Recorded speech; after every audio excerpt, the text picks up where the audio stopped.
5 executives lost their jobs in 12 minutes. Not for stealing, not for incompetence, for moving a champagne table 2 inches to the left during final setup for the Manhattan Charity Gala at the Blackwell Grand Hotel. Ronan Blackwell stood in the center of the Crystal Ballroom, watching his head of events stammer through an apology while 500 guests filtered in through mahogany doors, their diamonds catching light from chandeliers that cost more than most people earned in a year. "Sir, I can explain. The acoustics required—" "You're fired." Ronan's voice stayed level, calm, the kind of calm that made grown men check their retirement accounts. "Security will escort you out. You have 10 minutes to clear your office." The woman's face went white. "Mr. Blackwell, please, I have a mortgage." 9 minutes now. She left. The remaining staff stood frozen, afraid to breathe wrong. Ronan adjusted his cufflinks, straightened his tie, scanned the room with eyes that missed nothing. Every glass positioned exactly 3 inches from the table edge, every napkin folded into perfect triangles, every server standing with back straight and hands clasped. Control, order, precision. The 3 pillars that had built a $32 billion empire before he turned 40. A waiter approached with champagne on a silver tray. Ronan took a glass, raised it to his lips, froze. The crystal tumbler slipped from his fingers. What would you risk to keep a promise you made when you had nothing to lose? Glass shattered against marble floor. Champagne exploded outward in a starburst pattern. The symphony orchestra missed a note. Conversation stopped mid-sentence. 500 heads turned. But before we get into that, make sure you like this video and subscribe to the channel for more incredible stories that will leave you speechless. Ronan didn't notice. His eyes locked on a woman 30 feet away, refilling champagne flutes near the service entrance. Black and white uniform, dark skin, hair pulled back tight. A baby, maybe 18 months old, strapped to her chest in direct violation of every hotel policy Ronan had personally written. None of that registered. What registered was her left hand. 4th finger, silver ring with a pale green stone the size of a match head, tarnished, scratched, spinning loose on her finger. The same ring he'd bought back from a pawn shop 15 years ago. The same ring he'd placed in her palm the night before she disappeared. The same ring that came with a promise he'd made when he had nothing but hope and stolen bread. Sound muffled. The ballroom became a tunnel.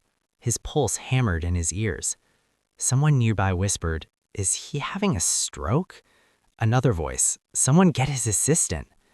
Ronan walked. The crowd parted without him asking. A woman in pearls grabbed her husband's arm. Phones appeared. Camera flashes started popping like small fireworks. Security moved to follow, but Ronan's hand came up. "Paul out. Don't." And they stopped. 12 steps. That's how long it took to cross the ballroom and shatter the carefully constructed wall between his world and hers. The woman looked up. Her eyes went wide with the particular fear of someone who'd learned that rich men noticing you was never good. She stepped back. The baby stirred. Her hand moved instinctively to cover the ring. Then she saw his face. Really saw it. The color drained from her skin. "No," she whispered. Ronan grabbed her wrist. Gasps rippled through the room. Security radios crackled. The orchestra stopped completely. In the sudden silence, the infant's breathing became the only sound that mattered. "Nayel!" Her name came out like he'd been holding it in his chest for 15 years, because he had. She tried to pull away. His grip tightened, not enough to hurt, enough to keep her from vanishing again. "Let me go," her voice shook. "Please, I can't. You need to let me go." "Where have you been?" The question came out too loud, desperate.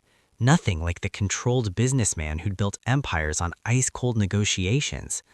"I looked for you after they took me, after everything changed. I went back to Detroit and Westbrook was gone. Your family was gone. You were—" "I said let go." She wrenched her arm free. The baby started crying. Heads turned everywhere. Phones pointed at them from every direction. Ronan stood there, hand still extended, watching the girl he'd promised to marry stare at him like he was a stranger. "No, worse than a stranger, like he was dangerous. "Nayel, please." "My name is Nayel Carter, and I work for Crow Industries Staffing Solutions." Her voice came out flat, rehearsed, like she'd said it 1,000 times. "I don't know you, sir. I think you've mistaken me for someone else." "I haven't." He pulled out his phone, scrolled with shaking fingers, found the photo he'd kept for 15 years, folded, faded, carried through foster homes and boarding schools and business meetings. 2 kids sitting on a curb, the boy skinny and dirty, the girl next to him holding something small in her palm. A ring. He held it out. Nail's breath caught. Her eyes filled. The baby cried harder. "That photo doesn't exist. I burned mine. How do you... Is there a problem here?" The voice sliced through the moment like a knife through silk. Ronan turned. Harlan Crow stood 6 feet away.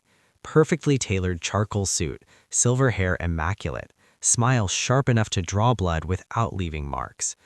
The man who'd spent 8 months trying to dismantle Ronan's commercial real estate empire. The man who owned the staffing company that contracted half the service workers in Manhattan. The man whose company logo was embroidered on Nael's uniform pocket. "Mr. Blackwell," Crow's smile widened, "I see you've met one of our most reliable employees. Nael works very hard. 3 jobs, single mother, very dedicated to providing for her son." His eyes flicked to the baby, then back to Ronan. "I'd hate for there to be any confusion about her professionalism." Something cold slid down Ronan's spine. The way Crow said her name, possessive, familiar, wrong. The way Nael's shoulders hunched when he appeared. The way her hand moved to shield the baby. "Back to work, Nael." Crow's tone stayed pleasant, poisonous. "We wouldn't want guests to think our staff is anything less than invisible." Nael looked at Ronan one last time. Her eyes said everything her mouth couldn't. "I'm sorry. Run. Don't save me." Then she walked away. The baby's cries faded as the kitchen doors swung shut behind her. The ring caught the light one last time. Then she was gone. The ballroom erupted. Whispered conversations, camera phones, security forming a loose perimeter around Ronan like he might collapse. The orchestra started playing again, too fast, trying to drown out scandal with Vivaldi. Crow leaned in, close enough that only Ronan could hear. "She's mine, Blackwell. Has been for 5 years. Whatever fantasy you're remembering from your tragic childhood doesn't change the present. She signed contracts, she took money, she agreed to certain conditions in exchange for financial support and employment." His smile sharpened. "And if you try to interfere, I'll make sure she loses everything, starting with that child." He walked away, shaking hands, laughing with investors, playing the gracious philanthropist in Ronan's own hotel. Ronan stood alone in the center of 500 people, champagne pooling at his feet, glass glittering like stars. And for the first time in 25 years, the man who controlled everything had just discovered that the girl he'd promised to marry was trapped in a cage he couldn't see, but he could feel it, in the way she'd looked at him, in the terror behind her eyes, in the way Crow had said mine like he owned her. Ronan pulled out his phone, texted his head of security one word: "Now." Because 15 years ago, he'd made a promise to a girl who gave him half her sandwich when he was starving. And billionaire or not, Ronan Blackwell always kept his promises, even if it destroyed him. Ronan canceled the gala at 9:47 p.m. No explanation, no apology, just 3 words to his chief of staff: "Clear the building." And then he was gone, taking the private elevator to his office while 500 confused guests were escorted to the lobby like expensive cattle being herded out of a burning barn. By 10:15, every light in his corner office was off except the desk lamp. 3 monitors glowed in the darkness. His fingers moved across keyboards, pulling up files, cross-referencing data, building a picture from fragments. Nael Carter, age 29, last known address, P.O. Box in Queens. Employment, Crow Industries Staffing Solutions. 3 W-2s in the past year. Combined income, $21,000. No vehicle registration, no credit cards. A ghost. Someone made sure she stayed invisible.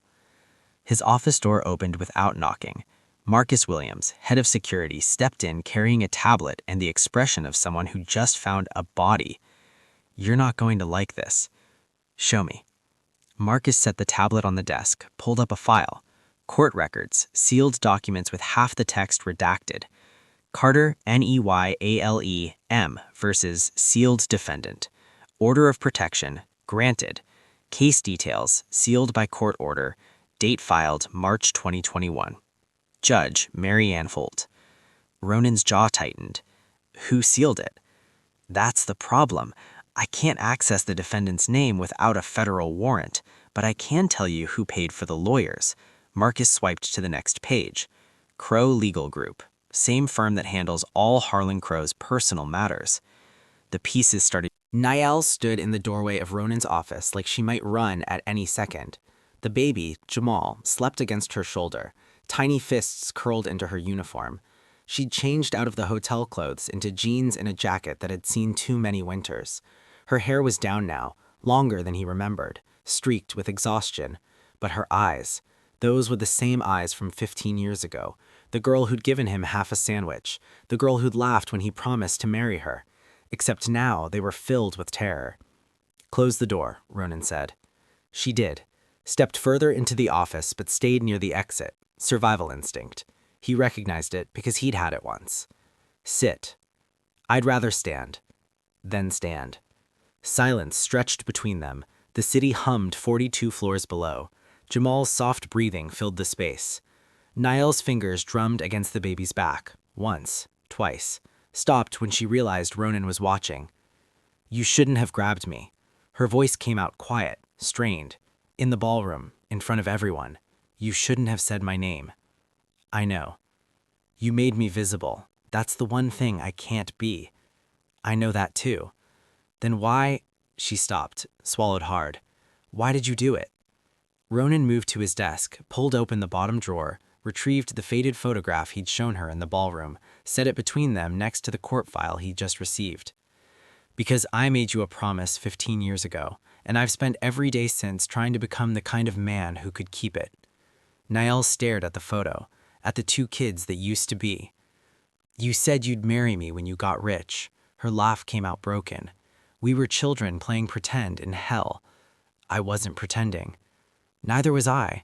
But then you disappeared and I waited and you never came back and—" Her voice cracked. "And eventually I had to survive without you. I tried to find you. After foster care, after my adoptive father changed my name and moved me to Connecticut. I went back to Detroit when I turned 18. Westbrook was rubble. Your building was gone. Nobody knew where your family went. We moved to Ohio, then Michigan, then here. Mama worked herself to death trying to keep us fed. My brothers are in prison. And I—" She looked at Jamal. "I thought I'd found a way out." Ronan's jaw tightened. Crow. Her whole body flinched at the name. "You read the file." "Every word." "Then you know." "Tell me anyway, in your words." Niall shifted Jamal to her other shoulder, stared at the window, at the city lights, at anything except Ronan's face. "I was 24, working 3 cleaning jobs. One of them was Crow Industries' corporate office, late shift. I was alone in his office, dusting when he came back for something he'd forgotten." Her voice went flat, distant. "He was charming at first, asked about my life, offered to help me get better hours, said I was too smart to be cleaning toilets." Ronan's hands curled into fists. "I believed him. I was so stupid." "You weren't stupid." "I was desperate. That's worse." She finally looked at him. "It started with dinner, then gifts, then his apartment. He said we were dating, said he cared about me, said he was going to help me go back to school." She paused. "Then I got pregnant. The air in the office felt too thin. He changed overnight, said I'd trapped him, said I was trying to ruin his reputation, said no one would believe a maid over a billionaire." Her voice dropped to a whisper. "He was right." "What happened?" "I tried to leave. He locked me in his apartment for 3 days, took my phone, told me I had 2 choices, terminate the pregnancy and sign an NDA, or disappear and raise the child alone with no support." She looked at Jamal. "I chose Jamal." Ronan stood, walked to the window before he put his fist per the desk. But he didn't let you disappear. No, he made sure I stayed close, gave me jobs through his staffing company, paid just enough that I couldn't leave but not enough to get ahead, filed for shared custody the day after Jamal was born. The judge, someone he knows, granted it, said a child deserves both parents. Her laugh was bitter. So now he has legal rights, and if I violate the custody arrangement, if I try to leave the state, if I speak to anyone about what happened, he takes Jamal. He takes everything. Ronan turned. Why come to me? Because this morning I got served with new papers.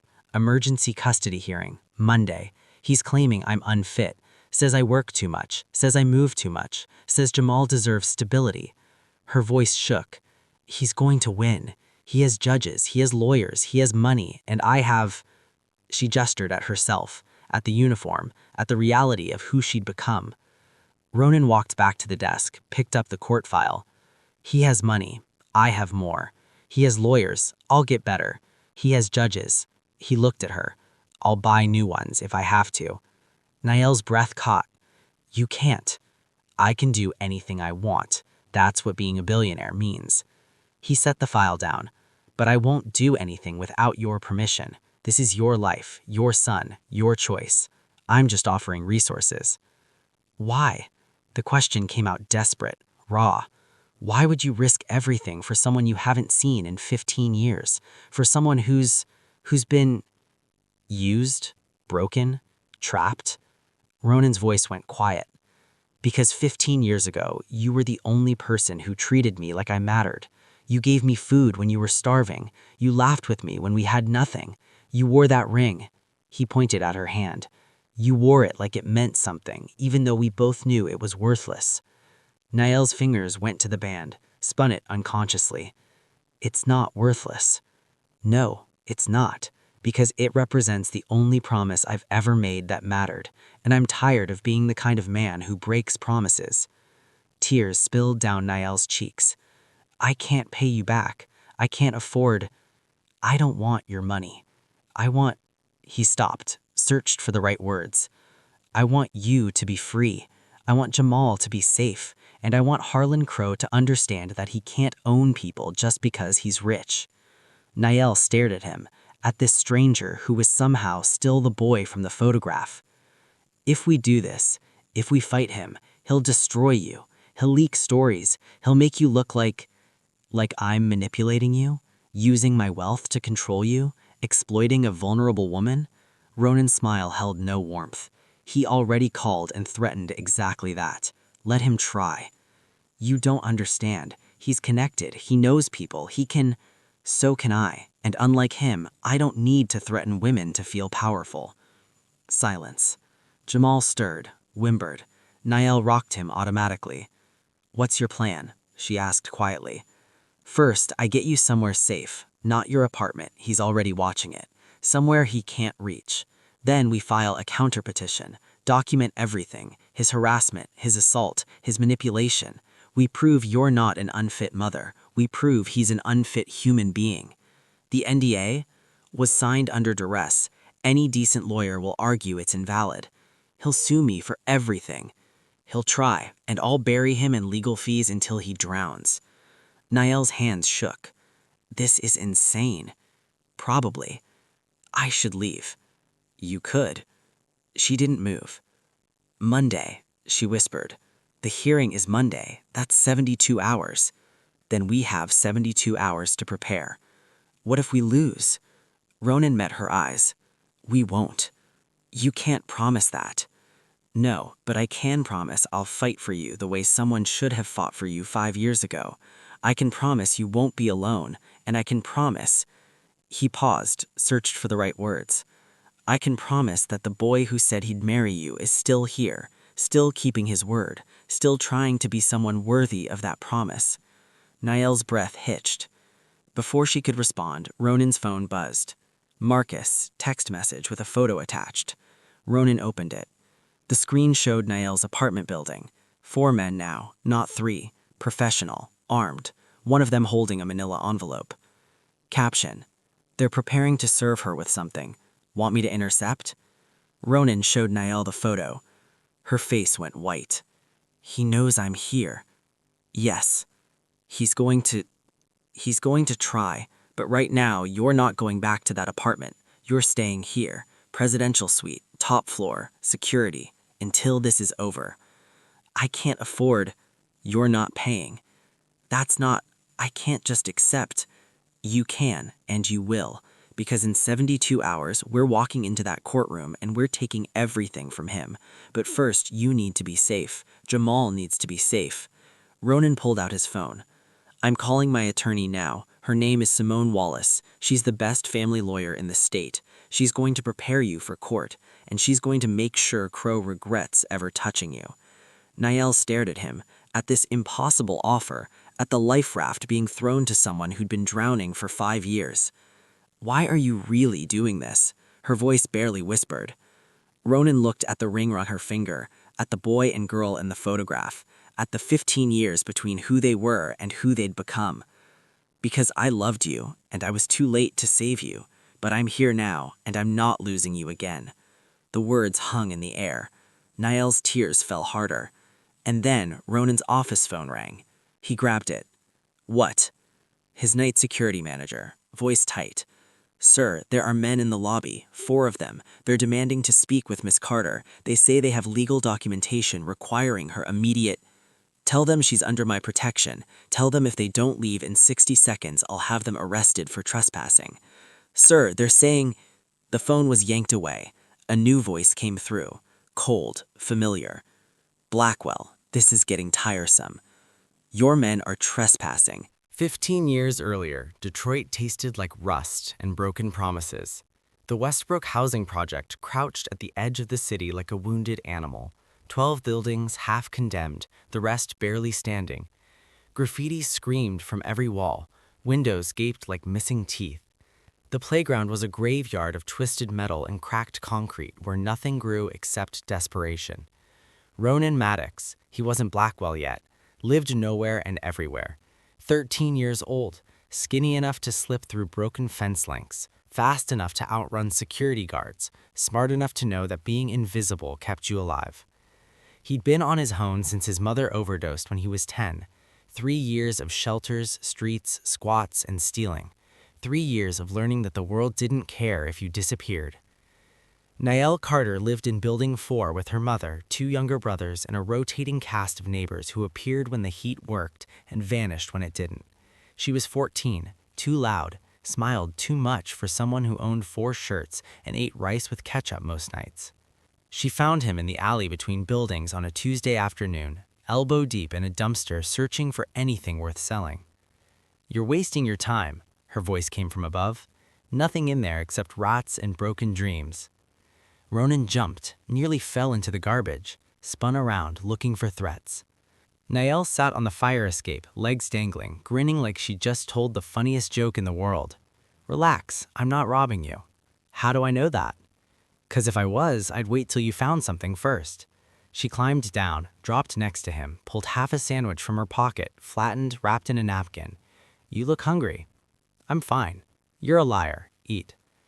He took it, because he was starving, because she wasn't afraid of him, because something about her eyes reminded him of his mother before everything went wrong.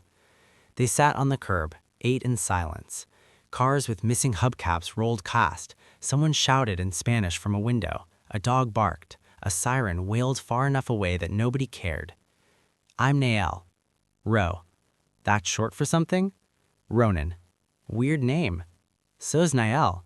She laughed, this bright, impossible sound that didn't belong at a place like Westbrook.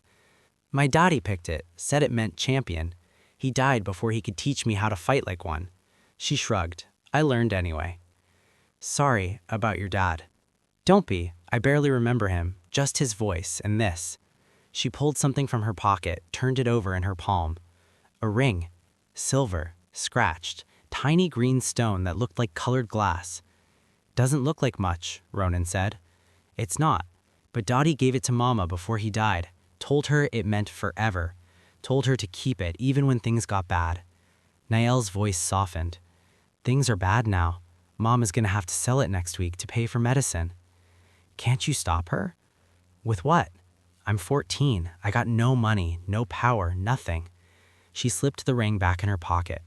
All I got is hope that maybe things get better, but hope don't pay rent. Ronan understood that in his bones. 2 weeks later, Niall stopped showing up. He asked around, found out her mother had sold the ring for $50, enough for 1 month of insulin and bus tickets to Ohio where her sister lived. The ring was gone. Niall would be gone soon. And Ronan spent the next 3 weeks doing the kind of work that left bruises you couldn't explain. Shoveling snow at 4 a.m., washing dishes under the table, carrying boxes for men who didn't ask questions and paid in crumpled cash. Until he had $52. He walked into the pawn shop on Lenox Avenue like he owned the place. The owner, bald, suspicious, looked him up and down. "You lost, kid?" "I want to buy something back. Silver ring, green stone. You got it 2 weeks ago from a woman named Carter." The owner's eyes narrowed. "That ring's worth more now, 75. You paid 50. Market changed." Ronan set $52 on the counter. "This is what I got. You take it or I find another pawn shop that will." The owner stared at him, at the desperation written across his face, at the determination that said this kid would keep coming back until he got what he wanted. He grabs the money, handed over the ring. "You're a fool, kid." "Probably." Ronan found Niall the day before her family left. Building 4, second floor, door propped open with a broken crate, everything they owned stuffed into garbage bags and cardboard boxes. Niall sat on the stairs wearing a coat too big for her, staring at nothing. Ronan dropped the ring in her lap. She looked down, looked up, her eyes flooded. Where did you, her voice broke. "You bought it back. It's yours, should never have been sold. But the money, you could have used it for what? Food I'll steal anyway?" He shrugged, embarrassed. "You said it meant forever, figured that was worth keeping."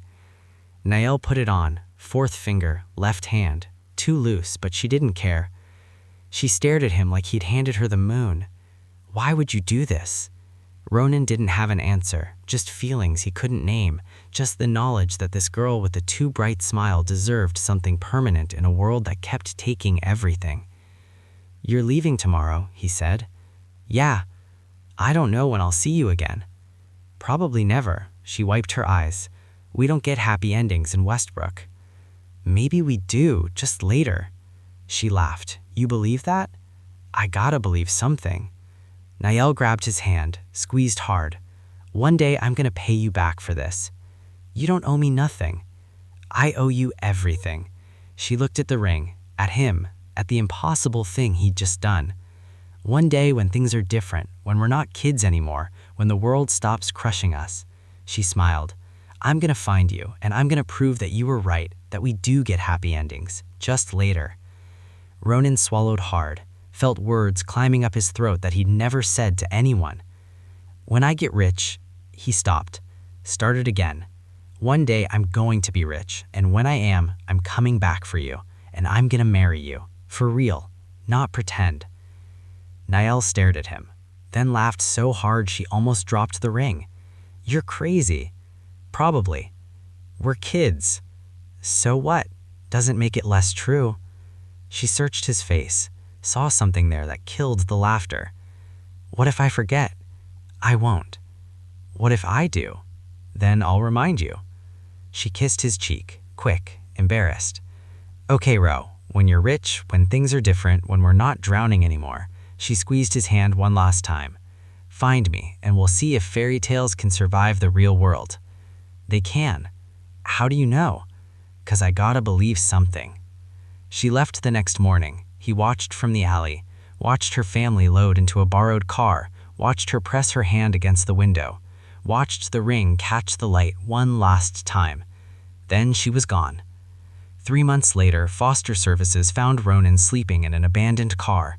They processed him, tagged him, sent him to Connecticut where Gerald Blackwell, businessman, millionaire, childless, was looking for a smart, desperate kid to mold into his own image.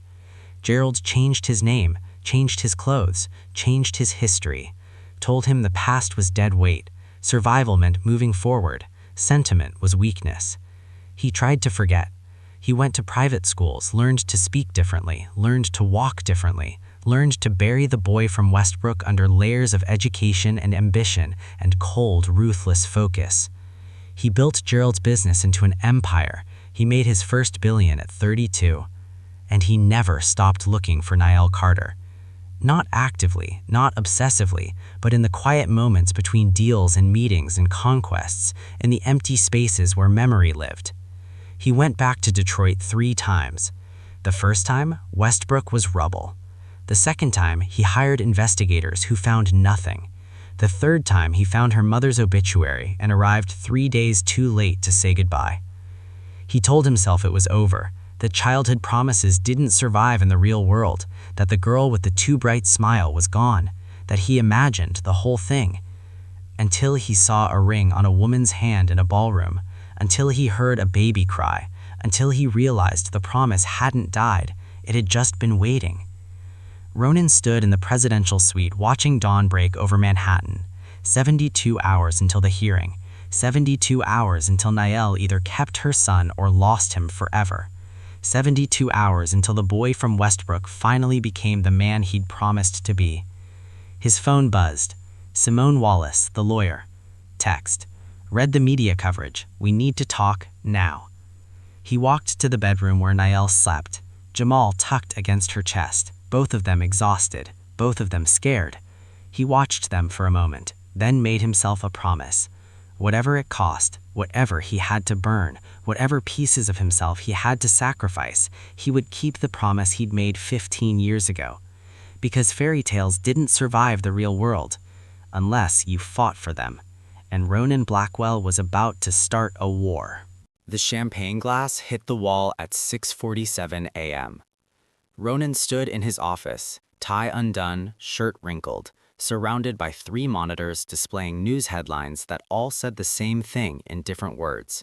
He was a predator. Billionaire accused of exploiting vulnerable mother. Ronan Blackwell's dark obsession with former childhood friend. Custody battle or power play? Sources speak out. Every article featured the same photo, him grabbing Niall's wrist in the ballroom, her face twisted in fear, Jamal crying against her chest. 48 hours until the hearing. His phone buzzed. Marcus. Text. They're escalating. Check your email. Ronan opened his laptop.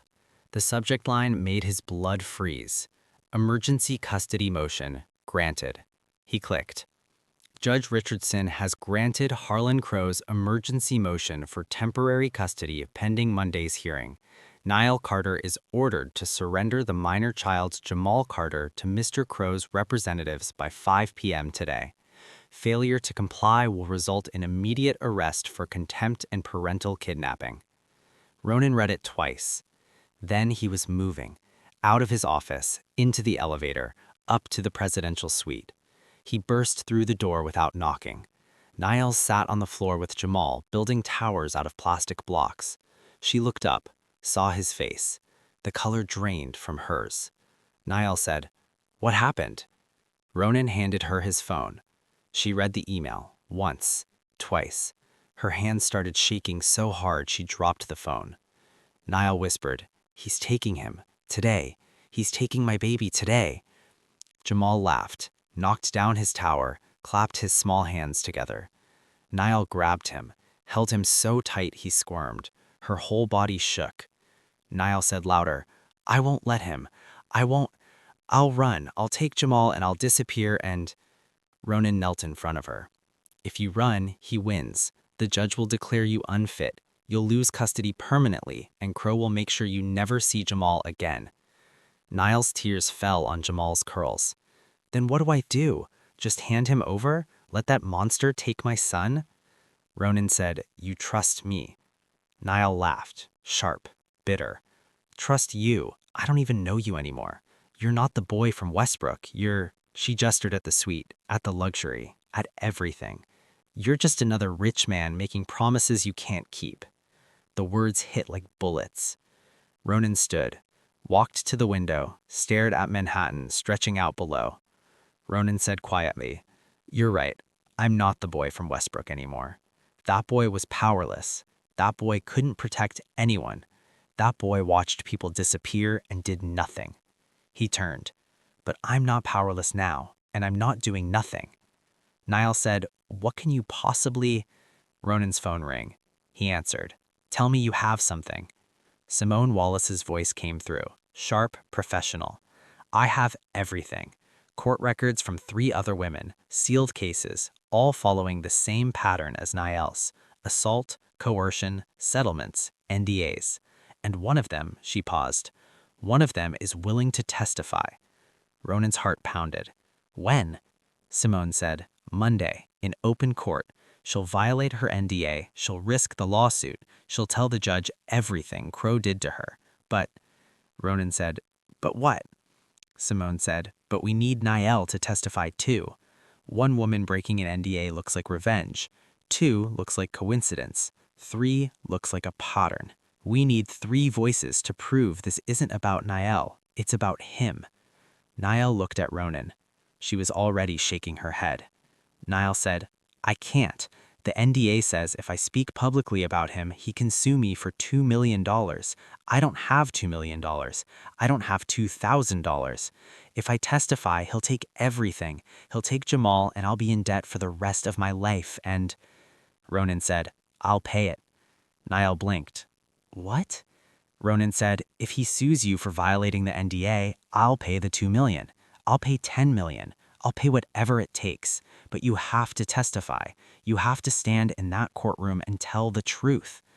Niall stared at him. "Why would you do that?" Ronan said, "Because 15 years ago, you gave me half a sandwich when you had nothing. Because you trusted me when no one else did. Because you wore my ring like it meant something." His voice dropped.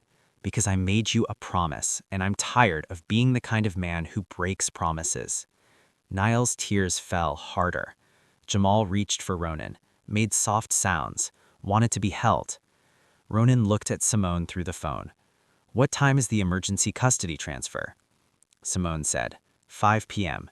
Crow's lawyers will meet at the hotel lobby with child services representatives. If Niall doesn't comply, they'll arrest him.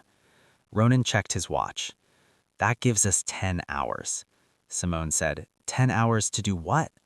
Ronan said, "To make sure when they take Jamal at 5 p.m., they're walking into cameras, reporters, and a lawsuit so big it'll bury Crow before Monday even starts." Niall said, "What are you planning?" Ronan smiled. No warmth, just teeth.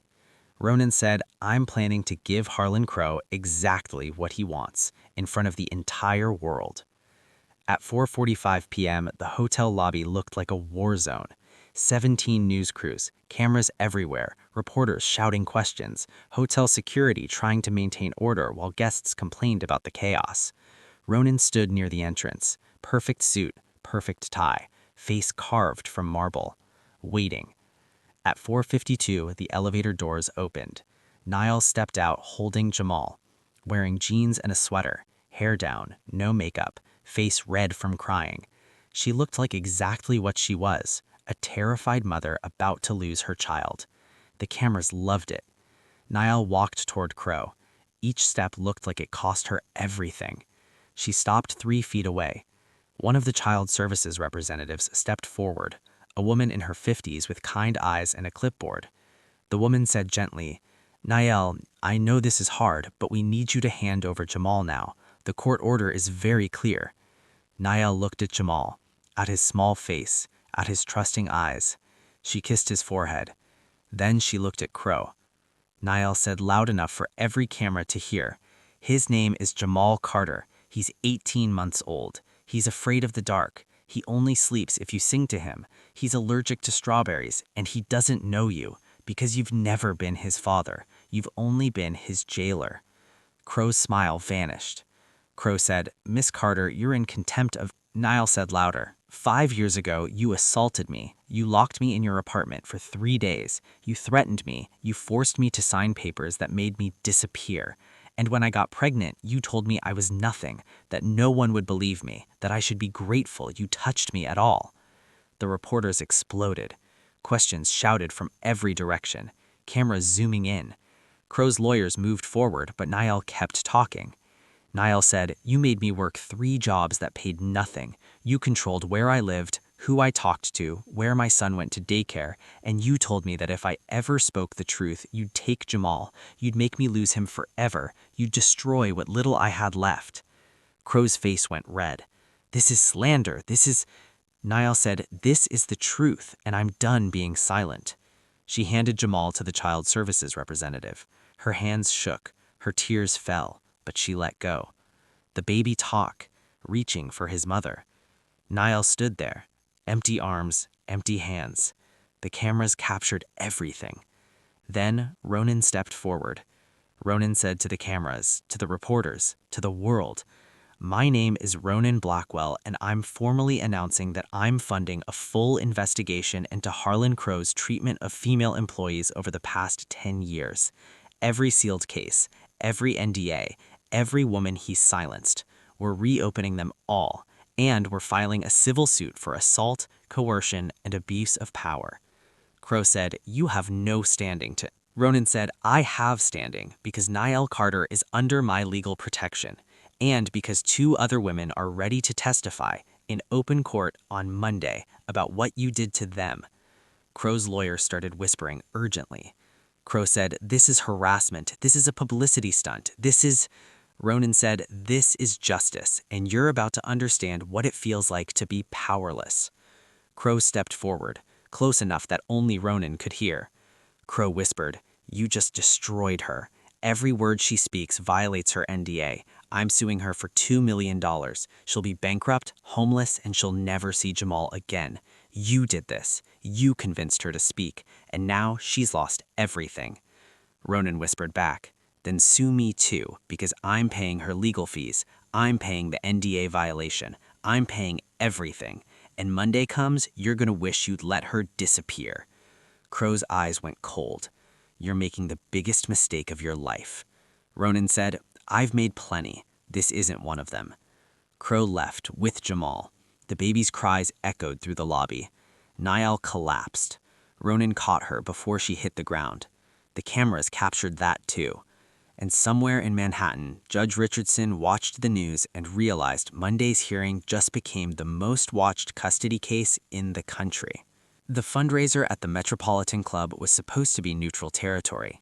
500 wealthy donors, politicians, business leaders, all gathered to write checks for causes they'd never think about again. Ronan stood near the bar at 7:30 p.m. watching Harlan Crow work the room like he owned it, shaking hands, laughing, playing the victim of a vicious smear campaign. Niall's resignation letter appeared under Ronan's office door at 4:23 a.m. He found it when he arrived before dawn, running on coffee and rage and the kind of determination that came from having nothing left to lose. The envelope was plain, white, her handwriting on the front. Mr. Blackwell. Ronan opened it. "I can't do this anymore. Not the lawyers, not the media, not the fight. Every time I think we're winning, he takes something else. Yesterday it was Jamal. Tonight it was threats against my family. Tomorrow it'll be something worse. I know you're trying to help. I know you think you're keeping a promise from 15 years ago. But that promise was made by kids who didn't understand how the world works. We're not those kids anymore, and I can't let you destroy yourself trying to save me. I'm leaving. I don't know where. Somewhere he can't find me. Somewhere you can't find me either. Maybe if I disappear completely, he'll stop. Maybe he'll realize Jamal is better off without me. Maybe... I'm sorry. For everything. For dragging you into this. For making you remember a past that should have stayed buried. For believing, even for a moment, that fairy tales could survive in the real world. Keep the ring. It was always yours anyway. Niall." Ronan let it 3 times. Then he was moving. Out of his office, down 42 floors, through the lobby, into the parking garage. His first car sat in the corner. A 1987 Honda Accord he'd bought when he was 19. Rusted, dented, still ran. He kept it because it reminded him where he came from. He drove to Queens, to the address Marcus had given him days ago, the building where Niall had lived before everything exploded. 4th floor walk-up, door unlocked, apartment empty except for garbage bags and broken furniture. She was gone. Ronan stood in the empty space, pulled out his phone, called Marcus. Ronan said, "Find her." Marcus said, "Sir, if she doesn't want to be found." Ronan said, "I don't care. Use traffic cameras, credit card records, anything. I need to know where she is in the next 2 hours." Marcus said, "What if she really doesn't want to be saved?" Ronan said, "Then she can tell me that to my face." He hung up, sat on the floor of her empty apartment, waited. At 6:15 a.m., his phone buzzed. Marcus, Port Authority. She bought a bus ticket to Ohio. Leaves in 40 minutes. Ronan was back in his car before the text finished sending. He reached Port Authority at 6:38 a.m. The terminal was chaos. Commuters, travelers, people running toward futures or away from pasts. Ronan scanned the crowd. Found her near Gate 47, sitting on a bench, Jamal's empty car seat beside her, face buried in her hands. He walked over, sat down next to her, didn't say anything. Nael looked up, saw him. Her eyes went red. Nael said, "How did you—" Ronan said, "I'm a billionaire. I can find anyone." Nael said, "You shouldn't have come." Ronan said, "Probably not." Nael said, "I meant what I wrote. I'm done fighting. I'm done dragging you into my nightmare. I'm done pretending we can win against someone like him." Ronan said, "Then don't fight for you. Fight for Jamal." Nael's tears fell harder. "I am fighting for Jamal, by leaving, by disappearing, by making sure Crow has no reason to keep punishing everyone around me." Ronan said, "You really think he'll stop if you run?" Nael said, "I don't know, but I can't watch him destroy you too." Ronan said, "I'm not afraid of being destroyed." Nael said, "You should be. He's already threatened my family, my brothers, people I haven't seen in years. If you keep helping me, he'll come after you, your company, your reputation, everything you've built." She looked at him, "And I can't live with that." Ronan said, "Why not?" Nael said, "Because you're the only good thing from my childhood, the only person who ever cared when no one else did, and I won't let him take that memory and twist it into something ugly." Ronan said, "Then let me tell you something I should have said days ago." Nael said, "What?" Ronan pulled out his wallet, retrieved the photo, the one he'd carried for 15 years, set it between them on the bench. Ronan said, "I didn't come back for you because of a promise. I came back because I never stopped looking, not once in 15 years. Every city I went to, I searched. Every success I had, I wondered if you saw it. Every woman I met, I compared to the girl who gave me half a sandwich." Nael stared at him. Ronan said, "When I saw you in that ballroom, it wasn't nostalgia. It wasn't guilt. It was recognition of the only person who ever made me feel like I mattered when I was nothing." His voice dropped. "I'm not helping you because of some childhood promise. I'm helping you because I can't imagine a world where you lose your son, where you disappear again, where I have to spend another 15 years wondering if you're okay." Nael's breath hitched. "That's not fair." Ronan said, "Life isn't fair. We both know that. But that doesn't mean we stop fighting." Nael said, "What if we lose? What if Monday comes and Judge Richardson sides with him and I never see Jamal again?" Ronan said, "Then we appeal, and we keep appealing, and we fight until we win or until there's nothing left to fight with." Nael said, "Why would you do that?" Ronan said, "Because 15 years ago, you told me fairy tales could survive if we fought for them. Remember? In Westbrook, the night before you left. You said maybe we'd get our happy ending, just later." Nael wiped her eyes. "I was a kid. I didn't know what I was talking about." Ronan said, "Neither did I, but I believed you, and I've spent 15 years trying to become someone worthy of that belief." Silence stretched between them. The PA system announced boarding for the Ohio bus. Nael looked at her ticket, then at Ronan, then at a photo of two kids who'd promised each other impossible things. Nael said, "If I come back, if I testify on Monday, if I keep fighting." She stopped. "What happens after?" Ronan said, "After what?" Nael said, "After we win or lose, after the courts decide, after everything." She met his eyes. "What happens to us?" Ronan said, "That's up to you." Nael said, "I don't trust easily anymore." Ronan said, "I know." Nael said, "I don't believe in fairy tales." Ronan said, "Neither do I, but I believe in you." Nael's tears fell. The PA system announced final boarding. Niall stood, picked up her bag. Ronan's heart sank. Then she walked past the gate, walked back towards him, dropped her bag. Niall said, "I need to see Jamal. Before Monday. I need to know he's okay." Ronan said, "Crow won't allow."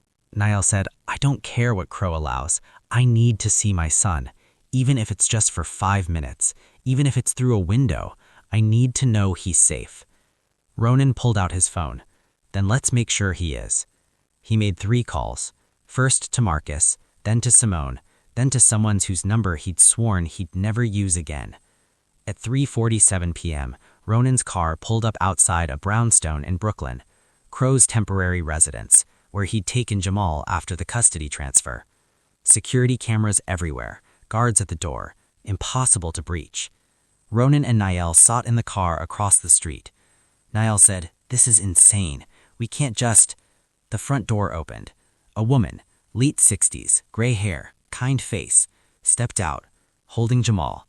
The woman walked to the gate, looked directly at Ronan's car, nodded. Ronan said, "That's Dolores Chapman, Crow's housekeeper for 20 years.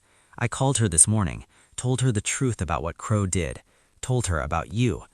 Niall said, "And she believed you?" Ronan said, "She said she'd seen too much to not believe me, and she has. And she has 5 minutes before Crow gets home." Niall was out of the car before Ronan finished the sentence. She ran across the street, through the gate, to where Dolores stood holding Jamal. Jamal saw his mother, reached for her, started crying. Niall took him, held him, buried her face in his curls. Niall said, "I'm so sorry, baby, I'm so sorry. Mama is coming back for you. I promise, I promise." Dolores said quietly, "He cries every night, asks for you. Mr. Crow ignores him, leaves him with the nanny, doesn't hold him, doesn't comfort him." She paused. "That man doesn't love this child. He just wants to own him."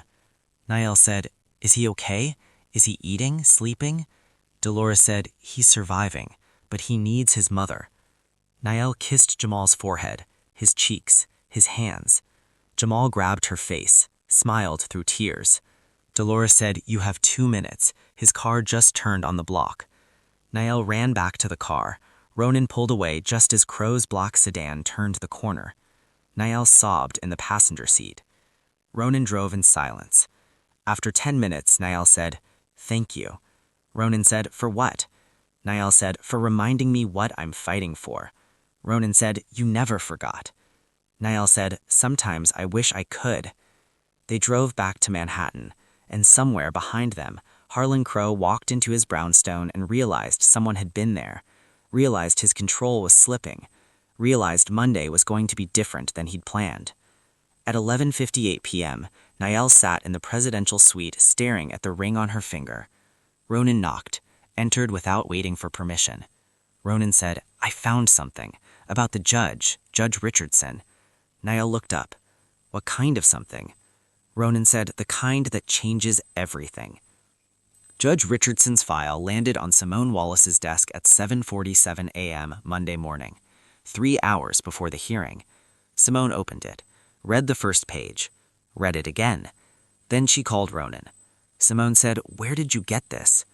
1 year later, the apartment smelled like burnt hot dogs and hope. Niall stood at the stove in a place that was finally hers, not borrowed, not temporary, hers.